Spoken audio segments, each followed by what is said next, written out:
You guys are absolutely amazing. I can't thank you enough. The Jim Sterling video was saved by viewer MrNealesq. He had downloaded the video and sent me the copy that he saved. It's standard def, but it's better than losing the video. I am so happy. And I'm glad I get to share this with you guys again. Thank you so much, MrNealesq. I really, truly appreciate it. Oh, I feel a lot better now. So if you missed out on the video, don't worry. We have it again. Here it is in its entirety, just standard def.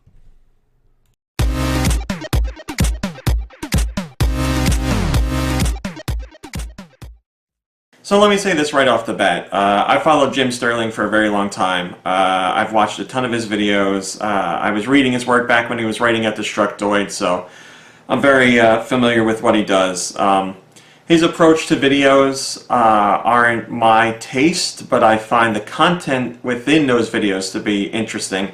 I think Jim's a really smart guy. I think he has some great insight into stuff, and I think the internet has enough anger and people yelling and being over the top as it is. So it saddens me to see someone that I think to be intelligent and have some really worthwhile thoughts to put out their videos in that way. But I understand, you know, create a character, it gets attention. I understand that.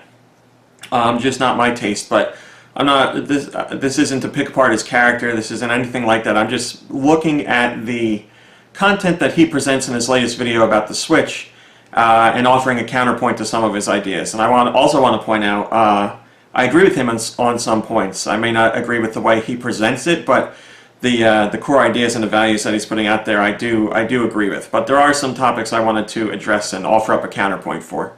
I don't think I've ever had my interest in a thing drop so fast than it has for the Nintendo Switch. After Nintendo thoroughly nailed it with the initial sales pitch, its recent Switch presentation was nothing to write home about, de-emphasizing the portability of the system in favour of yet more motion-controlled tech demo bullshit that leads me to believe we're not actually looking at a revitalized company with an all-new system, but a desperate holdout from last-gen successes looking to produce a Wii U successor.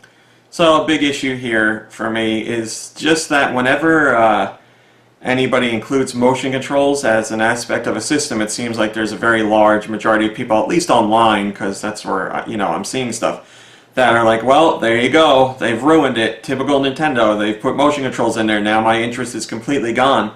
The portability of the system is still there. The motion controls do not change that. And not every game is going to use motion controls. I don't understand why including motion controls at all is a bad thing. Not every game has to use them, and not every game will.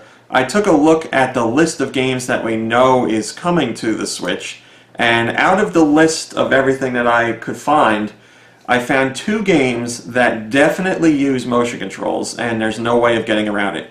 1-2 Switch, so that's using motion controls without a doubt. And Just Dance 2017, which I don't think you'd be playing on the go anyway.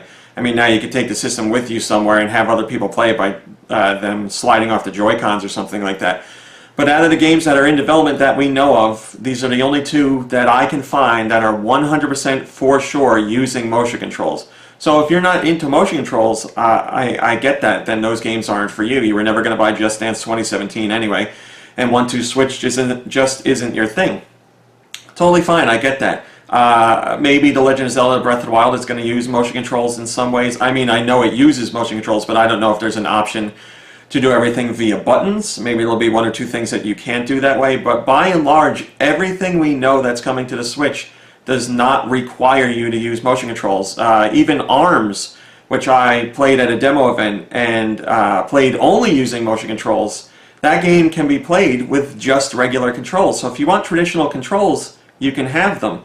And to say that this isn't a brand new system because Nintendo's going back to motion controls, that doesn't make any sense to me. It's still a new platform. It just includes motion controls, just like, you know, the Super Nintendo was a new platform, but it included the directional pad and A and B buttons from the NES. It's just another method of input.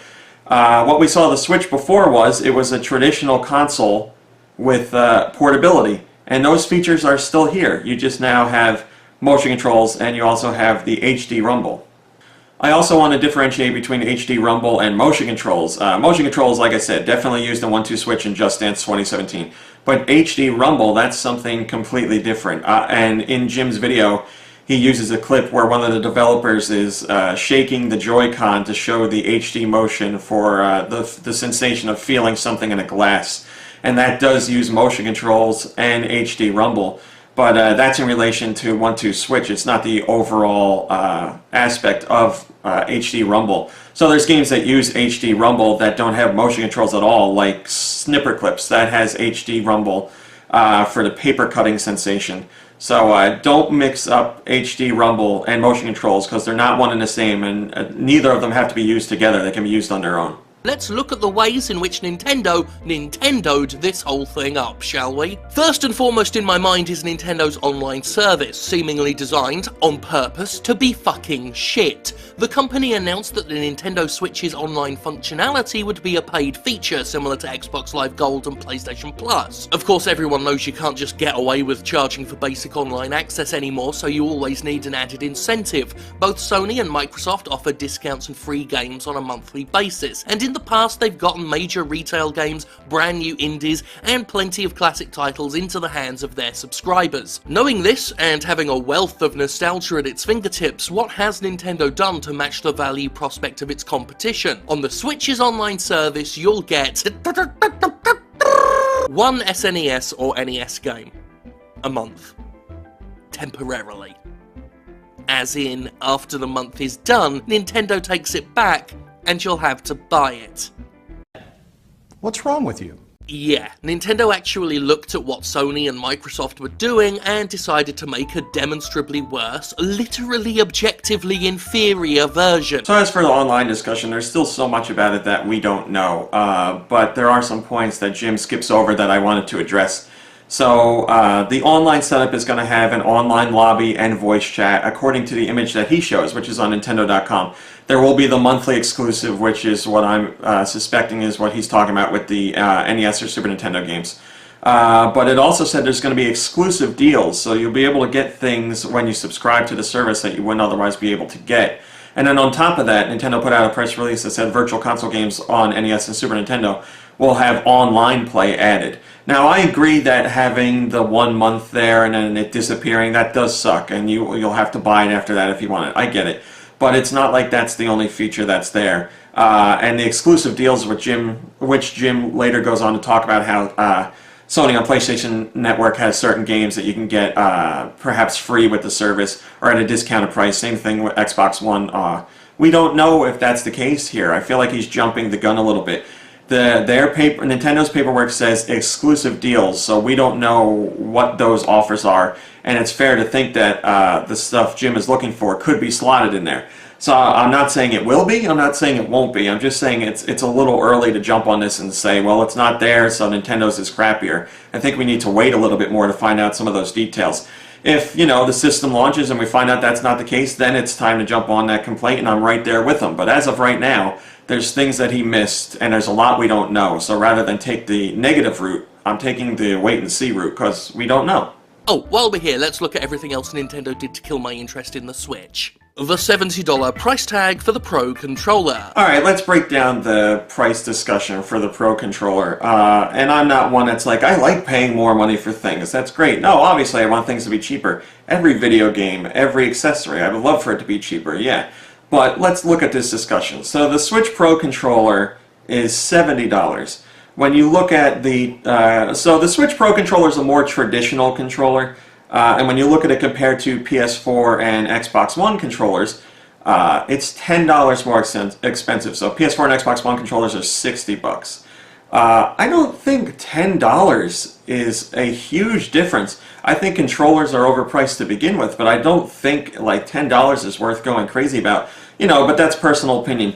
But let's look at what's in the Switch controller, the Pro Controller versus the PS4 and the Xbox One. So you have motion controls in there, and I know you have that to some degree on the PS4. But then you also have the HD Rumble feature in there. So it's not like, and you have NFC technology as well for Amiibo. So there are other things in that controller, and between those three things alone, I feel like it justifies the extra $10. Again, I would love for the controller to be $5. Like, I get it. I want things to be cheaper. But if we're looking at a $10 price difference between controllers across all three systems, I feel like the extra things that are in the Switch's Pro controller can justify, or at least you can look at it and say, all right, I get how they're getting $10 more out of the controller. Maybe I'm wrong on that. Maybe people don't think the NFC reader, the HD motion controls, or HD rumble and the motion controls are add up to another $10. So, you know, again, it's opinion. I'm just trying to see how Nintendo got to that point. The stupid fucking prices for everything else.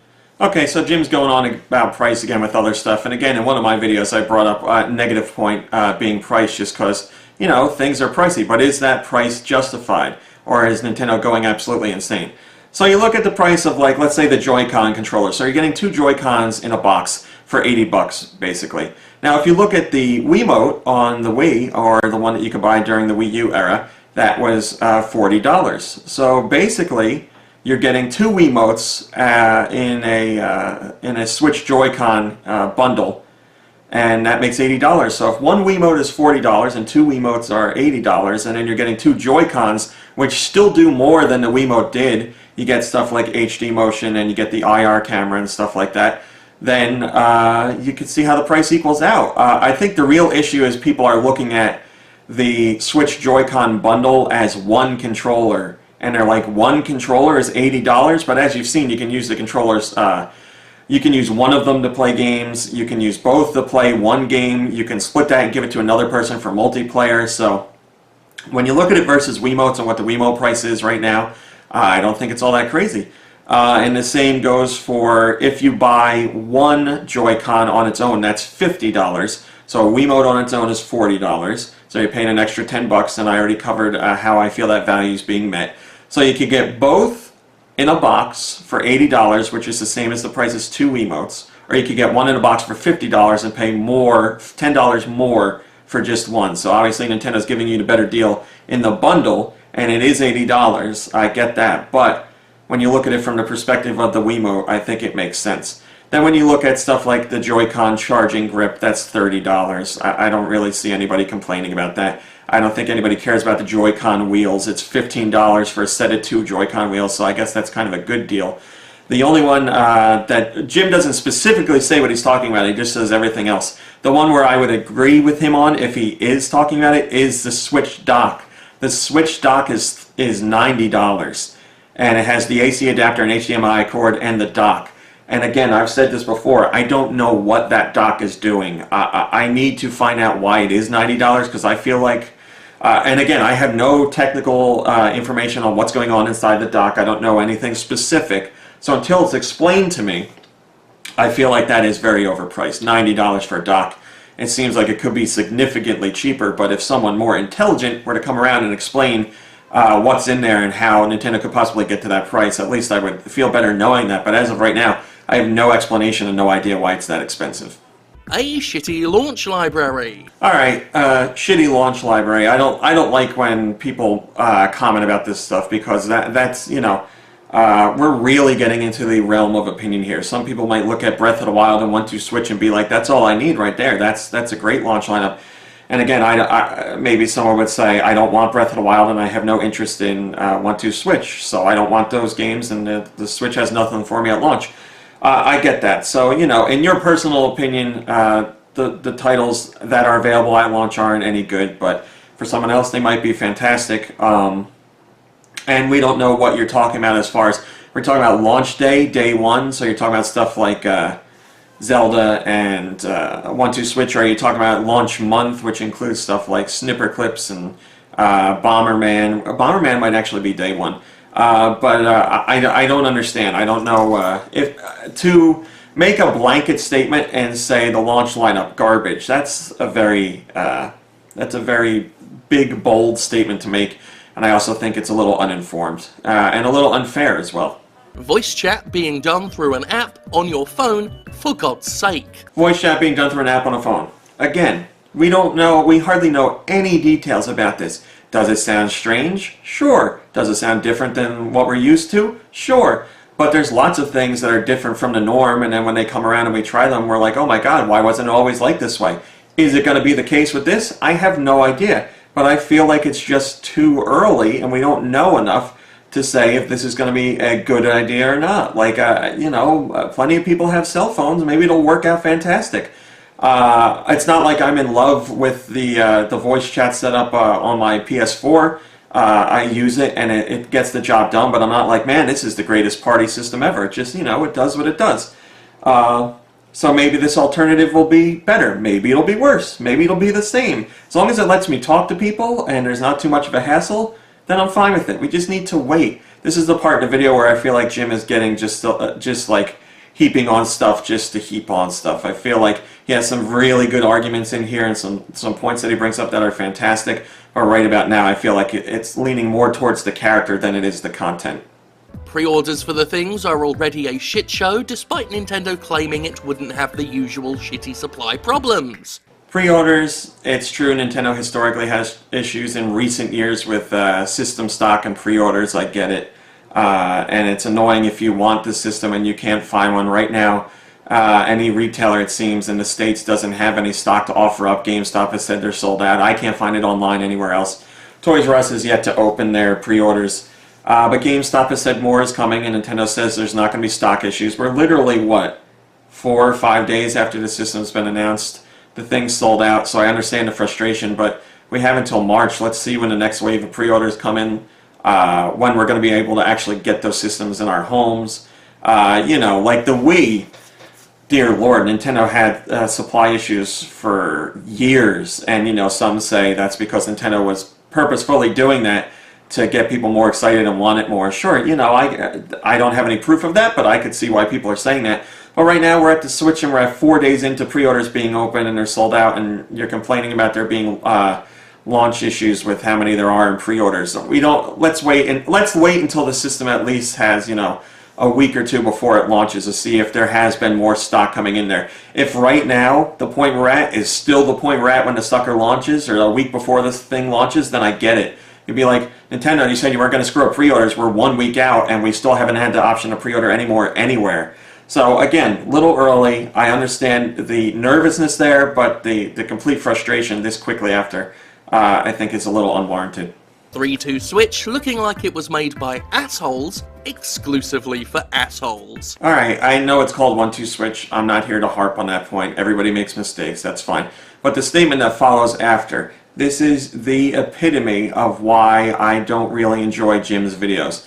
He makes such great statements at some points, and he, like I said, he's a really intelligent guy. He knows the industry. He certainly knows sides of it that other people aren't aware of. But when he makes statements like this, they offer no value. They do nothing but devalue other things that he said.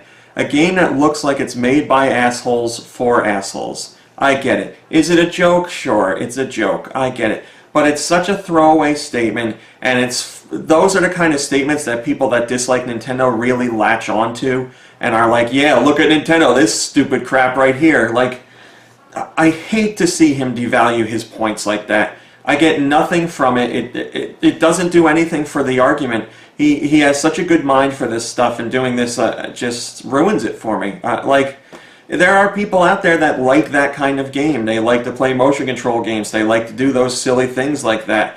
That's completely fine. Everybody plays whatever they want to play. I'm not forcing somebody to buy something, and I'm not forcing somebody to play a game that I like and telling them they have to like it, and if they don't like it, they're wrong. I may be a Nintendo fan, and I may feel differently about the Switch than Jim does, but I'm not forcing it down people's throats. I'm just trying to have a counterpoint, offer up the other side of the viewpoint. And this statement, I got nothing. Like, it's a silly statement. It's pointless. I don't get anything from it. The downplay of the initial Switch sales pitch in favour of making another gimmick-laden waggle festival. Again, with the harping on the motion controls, I've already said the majority of games that are coming to the system don't make you use motion controls. They may be there as an option, but you don't have to use them. I'll never get the distaste for motion controls outside of, games that require very specific button presses.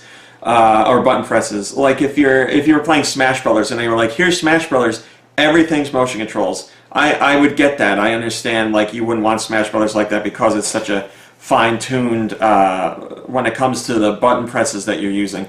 Or, you know, something like a Street Fighter game. I get that too. But that's not to say those games couldn't have modes where you use motion controls. Give me a supplemental mode where motion controls are the focus. Or, that's not to say there couldn't be a fighting game that focuses on motion controls and adapts to those type of controls rather than trying to take an existing game and put motion controls into it. I understand there are instances where motion controls don't make sense and traditional button presses are better. But that doesn't mean motion controls are bad. It means the developers that implement them have to implement them in the correct way. They have to put time into them. They have to use them in a way that's engaging and fun and doesn't detract from the experience. I've played lots of Wii games that use motion controls that made the title enjoyable, and I had fun, and I never was like, boy, I wish I was using traditional buttons here. But there are a handful of games where I thought a game would be better served. But again, comes down to the developer, not the controls. If you have a distaste for motion controls, it means you unfortunately played some games that had poor motion controls. Either that, or you were never open to them to begin with. And I'm hoping it's what I said first and not what I said second. You inevitably have to realise Nintendo might just be the greediest, slimiest, laziest platform holders to ever hold a platform. And yes, I called them lazy, because that's what a huge amount of Nintendo's business ideas are. They make some fucking amazing games, you won't hear me argue that. Hell, they make some amazing hardware at times, but when it comes to resting on its laurels, few are better at paying lip service to effort while giving less than no shits. I really disagree with him saying that Nintendo is lazy. I don't think any hardware developers are lazy. I feel they all put a lot of time and effort into creating a system. Nintendo has said creating the Switch took them 3 years. And I'm certain they put in a lot of hard work and effort into creating something they felt was worthwhile and interesting and unique and fun. And it's something that would be able to reach all different audiences.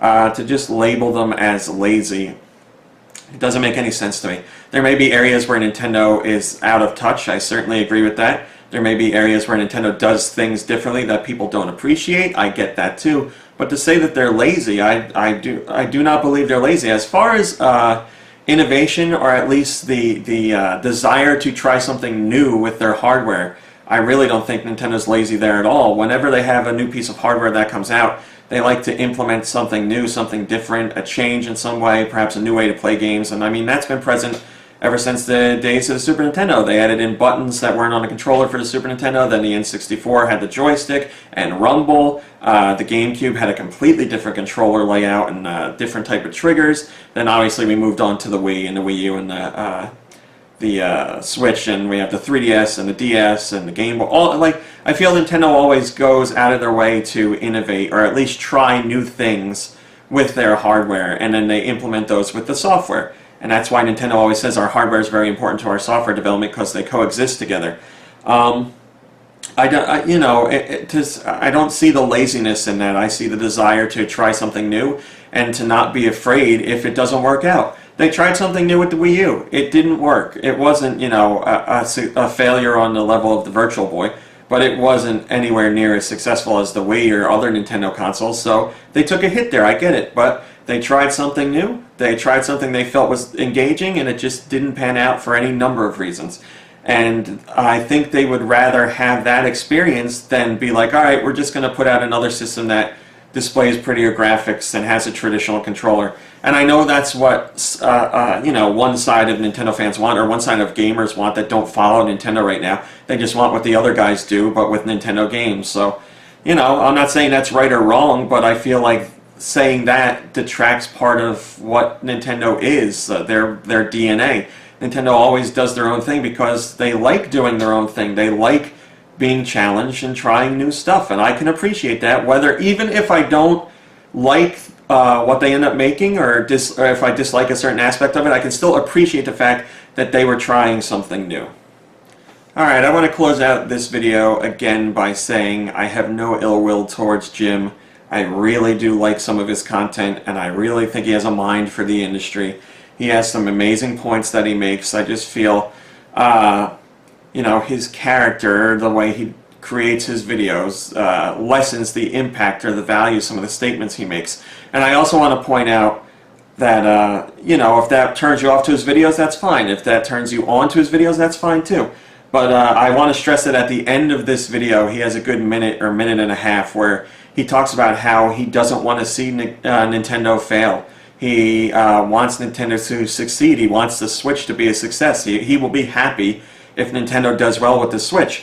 So it's these moments at the end of the video that let me know that, you know, he is genuine in his thoughts. I just feel like they get muddied when he does some of this other stuff throughout the videos. But he's created a character and a brand and a voice that reaches out to people and gets attention on him, and I can't fault him for that. I just, you know, I feel his mind and his thoughts will be better presented in a different way. But if this is what makes him happy, and he feels like this is the best way to get his message out, completely respect it.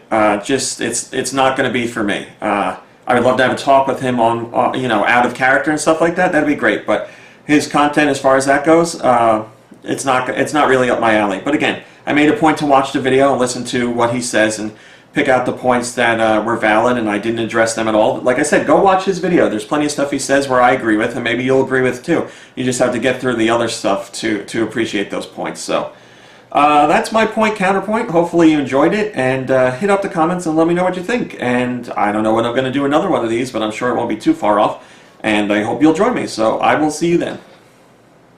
Hey guys, RMC here from Go Nintendo. If you like what you saw in the video, why don't you give us a thumbs up and maybe even subscribe? We'd love to have you. If you want to see what else we're up to, you can check out GoNintendo.com for 24-hour Nintendo news.